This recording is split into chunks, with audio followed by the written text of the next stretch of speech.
대기 대전환의 전조, 한반도를 덮친 불안정의 교차로. 지상 일기도를 살펴보면 중국 북부에서 강력한 고기압이 남하하며 세력을 넓히고 있습니다. 하지만 주목할 점은 이 고기압이 단순히 남쪽으로 밀려 내려오는 것이 아니라 동남쪽 방향으로 기울며 이공하고 있다는 사실입니다. 이로 인해 한반도 부근에서는 북서풍과 북동풍이 서로 교차하며 복잡한 흐름을 형성하고 있습니다.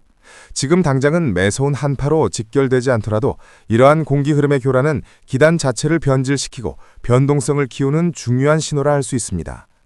오늘 아침 기온은 이미 평년 대비 확연히 낮아졌습니다. 특히 전북 설천봉에서 7.4도씨까지 떨어지며 전국 최저를 기록했습니다. 이 수치는 북쪽에서 밀려드는 한기가 눈에 보이지 않는 채로 그러나 서서히 땅속과 대기 속으로 스며들고 있음을 명확히 보여줍니다. 상층 대기, 보이지 않는 충돌의 전장.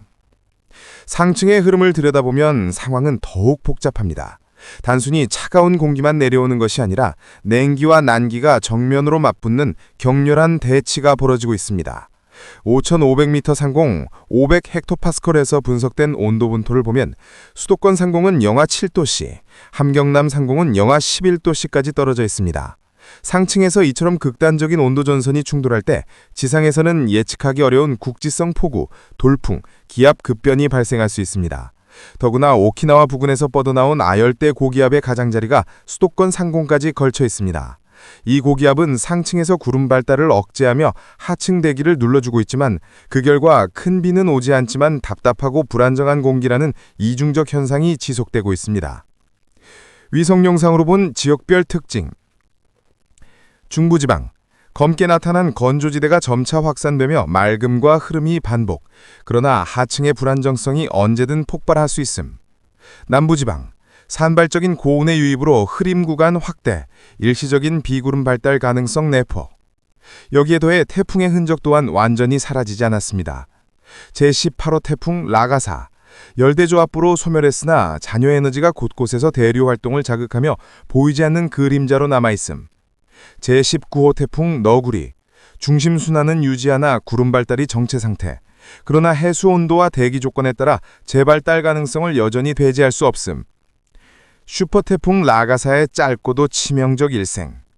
지난 9월 17일 필리핀 동쪽 해상에서 발생한 태풍 라가사는 단 일주일 만에 슈퍼태풍으로 성장해 아시아 전역을 공포에 몰아넣었습니다. 9월 17일 제38호 열대저압부 발생, 9월 18일 정식 태풍으로 발달, 9월 21일 밤 중심기압 905헥토파스칼, 순간 풍속 초속 58m, 강도 5 슈퍼태풍. 9월 24일 중국 광동성 양장시 해안 상륙, 급격히 약화. 9월 25일 열대조합부 TD로 소멸. 라가사는 불과 7일 여짓의 생애 동안 사망 25명, 부상 166명, 실종 25명이라는 인명피해와 약 1,300만 달러의 경제적 피해를 남겼습니다. 전문가들은 최종 집계에서는 피해 규모가 훨씬 더 커질 것이라고 경고하며 라가사가 향후 연구 태풍, 역사적 사례 분석 대상으로 지정될 가능성이 크다고 내다보고 있습니다. 정체하는 폭풍, 제19 태풍 너구리. 현재 도쿄 남동쪽 약 1370km 해상에 머물고 있는 태풍 너구리는 마치 바다 위에서 정체된 채 시간을 끌고 있습니다. 중심기압 980헥토파스칼, 중심 풍속 초속 30m, 강도 중, 정체 혹은 매우 느린 북동진. 정체된 위치에서는 용승 현상으로 인해 차가운 심해수가 수면으로 솟아올라 태풍 세력을 일시적으로 약화시키고 있지만 기상 모델들은 오는 9월 28일 전후로 너구리가 다시 강도 3급, 초속 35m급으로 발달할 수 있다고 전망합니다. 이후 편서풍대에 진입하면 빠르게 동진하면서 온대저기압으로 변질될 것으로 예상되지만 그 과정에서 일본 열도와 동해 부근에 미치는 영향은 결코 작지 않을 수 있습니다. 종합결론, 한반도는 지금 불안정한 교차로. 현재 한반도는 북쪽의 한기 남하, 상층 아열대 고기압의 압박, 태풍의 잔해라는 세 가지 요인이 얽히며 복잡한 기상 교차로 위에 서 있습니다.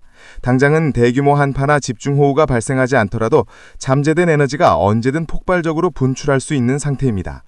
향후 며칠간은 갑작스런 한파, 국지성 집중호우, 돌풍 등 다양한 기상재난이 불시에 발생할 가능성이 높습니다. 전문가들은 이번 주말부터 다음 주 초반까지는 대기 불안정성이 정점을 찍을 수 있다며 철저한 대비를 당부하고 있습니다. 필리핀 관통 후 남중국해 진입. 현재 필리핀 중부 비사야스 제도를 관통 중인 제20호 태풍은 육지 마찰로 일시적으로 힘이 약화되었지만 여전히 중심기압 980헥토파스칼, 중심 풍속 초속 30m/s의 강력한 세력을 유지하고 있습니다. 태풍은 오늘 밤 중부 섬들을 벗어나 남중국해로 진입할 전망입니다. 문제는 그 다음입니다. 남중국해의 고온 해수면은 태풍의 새로운 연료를 공급하는 에너지 저장고입니다. 내일 아침부터 태풍은 다시 폭발적으로 세력을 키워 28일 밤에는 중심 풍속 초속 40m/s, 강도 3등급, 즉 매우 강 수준으로 발달할 가능성이 높습니다. 그리고 오는 29일 오전 베트남 타노아 해안에 상륙해 중북부 전역을 초토화할 것으로 예상됩니다. 아시아를 덮친 태풍 릴레이. 9월 하순, 아시아는 끝없는 태풍의 포위망 속에 갇혀 있습니다. 라가사, 소멸했으나 단 7일 만에 슈퍼 태풍으로 성장해 수천만 명을 공포로 몰아넣고 수십 명의 사상자를 남김. 너구리, 일본 남쪽 해상에서 정체하다가 28일 전후 재발달 가능성, 일본 열도를 직접 위협할 수 있음. 20호 태풍, 필리핀 강타 후 남중국해 진입, 중국 남부, 베트남, 라오스까지 잠식 가능성. 이처럼 태풍의 릴레이 공포는 끝나지 않았고 오히려 새로운 막이 열리고 있습니다. 기압 변화의 덫, 한반도에도 충격파. 남쪽에서 태풍이 북상하고 있는 가운데 중국 북부에선 강력한 고기압이 남하 중입니다. 이 고기압이 따뜻한 서해와 아열대 고기압을 만나면서 기단이 변질되고 있습니다. 이 과정에선 한반도는 기상학적으로 충격의 소용돌이에 휘말릴 수밖에 없습니다. 낮 동안 영남 중남부는 28에서 30도씨에 달하는 늦더위가 기승을 부립니다. 남해안과 제주에는 국지적 대류구름이 솟아오르며 돌발성 폭우 가능성이 큽니다. 수도권은 당장은 맑지만 상층의 차가운 공기와 지상의 더운 공기가 부딪히면 언제든 불안정이 폭발할 수 있습니다. 오늘과 내일의 기온 전망. 오늘 낮 전국 22에서 30도씨, 특히 영남 중남부 28에서 30도씨, 이려적 늦더위. 오늘 밤 내서 내일 아침 13에서 23도씨, 평년보다 3에서 4도씨 높음. 내일 낮 동풍이 유입되며 서쪽과 영남 대부분 27에서 29도씨까지 상승. 28일 전국 폭우 직격탄. 서해상에서 급격히 발달한 기압골이 한반도를 덮치면서 아침부터 전국에 폭우가 쏟아질 전망입니다. 중부지방 시간당 20에서 30mm의 집중호우. 충청남부, 전북, 영남, 중북부는 15에서 20mm. 그 외 지역은 10mm 내외의 비.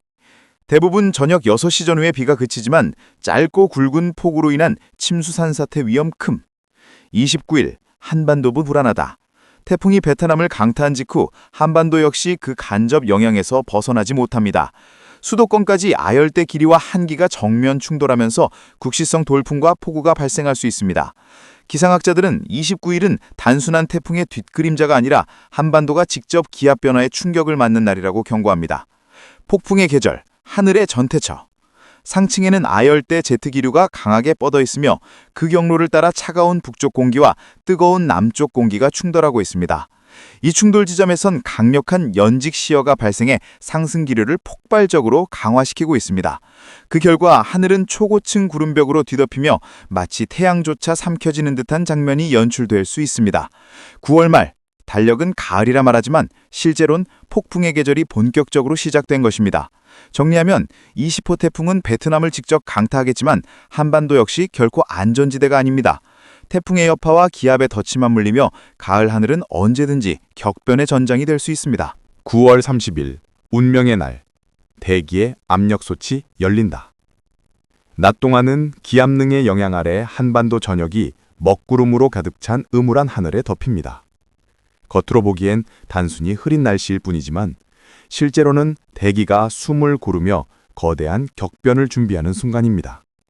기온은 18에서 26도로 평범해 보입니다. 그러나 이 평범함이야말로 진정한 위험, 폭풍 전의 고요 그 자체입니다. 상층 대기, 압력솥으로 변하는 하늘. 9월 30일, 마침내 상층의 한기가 남하합니다. 동시에 아열대 제트기류가 중부지방을 정통으로 관통하면서 대기 상층은 차갑고 무거운 공기와 뜨겁고 가벼운 공기가 정면으로 부딪히는 거대한 소용돌이 압력솥으로 변합니다. 이 순간 하늘은 순식간에 검푸른 먹구름의 군단으로 뒤덮이고 햇빛은 끊어지며 대기는 긴장으로 팽팽히 조여옵니다. 남서쪽 하늘에서는 구름대가 수렴하며 새로운 기압골이 형성됩니다. 이 기압골은 곧장 제주와 남해안을 향해 돌진합니다. 결과는 명확합니다. 폭우, 돌풍, 해상 난파, 해안 침수. 남해안의 도시들은 단 몇 시간 만에 바다와 육지가 단절된 고립의 섬이 될 위험을 안게 됩니다. 숫자 속에 숨은 비극적 균열. 낮 기온은 18에서 25도로 나타나지만 중부는 평년보다 1도 높고 남부는 2, 3도 낮습니다. 단순한 숫자 같아 보여도 이 미묘한 균열은 대기가 균형을 잃고 있음을 보여주는 경고입니다. 기압골이 지나간 뒤 비는 일시적으로 그치겠지만 대기 불안정은 사라지지 않습니다. 10월, 달력은 바뀌어도 하늘은 여전히 분열. 10월이 시작되면 달력은 가을을 말하지만 실제 하늘은 다릅니다. 괴물처럼 분열된 고기압들이 한반도 주변에서 부딪히며 소규모 이동성 고기압이 들락날락하는 혼돈의 장이 이어집니다. 겉으로 보기엔 전국이 맑아 보일 수 있습니다. 그러나 이는 마치 태풍의 눈 속 고요한 평화와도 같은 기만적인 안정일 뿐입니다. 언제든 다시 폭풍의 장막이 열릴 수 있는 불안정한 평화입니다. 기온과 하늘, 끊임없는 뒤집힘. 남서풍이 잠시 불어오면서 기온은 평년보다 3도가량 높아집니다. 하지만 이마저도 오래가지 않습니다. 아열대 제트가 다시 한반도로 내려오면 하늘은 또다시 먹구름의 바다로 뒤덮이고 기온은 오르지 못한 채 억눌린 듯 가라앉습니다. 주말의 함정, 급락하는 기온. 주말, 비가 내린 뒤 기온은 급격히 떨어질 전망입니다. 단순한 환절기 감기 수준의 변화가 아닙니다. 이것은 대기의 칼날 같은 급변이며 인체와 사회, 도시와 농촌을 모두 동시에 시험하는 변화입니다. 최후의 경고, 가을은 없다. 지금 우리가 올려다보는 하늘은 단순한 가을 하늘이 아닙니다. 그것은 대제정의 전조구입니다. 구름 속에는 언제든 폭풍, 홍수, 한파가 폭발할 불씨가 숨어 있습니다. 따라서 9월의 끝과 10월의 시작은 달력으로는 계절의 전환점이지만 기상학적으로는 격변의 문턱일 뿐입니다. 우리가 맞이하는 것은 가을의 낭만이 아니라 폭풍의 계절입니다.